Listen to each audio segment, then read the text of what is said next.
ఒకప్పుడు యోబు అనే నీతిమంతుడు జీవించేవాడు. అతను దేవుణ్ణి భయపడి సత్యంగా జీవించేవాడు కాబట్టి దేవుడతనికి ఎంతో సంపదను మరియు సంతోషమైన కుటుంబాన్ని ఇచ్చాడు. అతని జీవితం ఆశీర్వాదాలతో నిండిపోయి ఉండేది. కాని ఒకరోజు సాతాను దేవునితో యోబు విశ్వాసాన్ని సవాలు చేశాడు మరియు ఆశీర్వాదాలు లేకపోతే అతను దేవుణ్ణి విడిచిపెడతాడని అన్నాడు. దేవుని అనుమతితో ఒకే రోజులో యోబు జీవితంలో కష్టాలు ప్రారంభమయ్యాయి. అతని ఆస్తి ఎంతా నశించింది, సేవకులు ప్రాణాలు కోల్పోయారు, ఇంకా భయంకరమైన తుఫాను వచ్చి అతని పిల్లల ప్రాణాలను కూడా తీసుకుంది. అంతటి బాధ మరియు దుఃఖంలో కూడా యోబు దేవుణ్ణి నిందించలేదు. అతను వినయంగా దేవునివైపు చూసి, దేవుడిచ్చాడు, దేవుడు తీసుకున్నాడు, యెహోవా నామమే మహిమ పొందుగాక అని చెప్పాడు.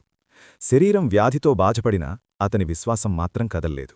యోబు సహనాన్ని చూసిన దేవుడు చివరికి అతని జీవితాన్ని తిరిగి నిలబెట్టి మునుపటి కంటే రెండింతలు ఆశీర్వదించాడు.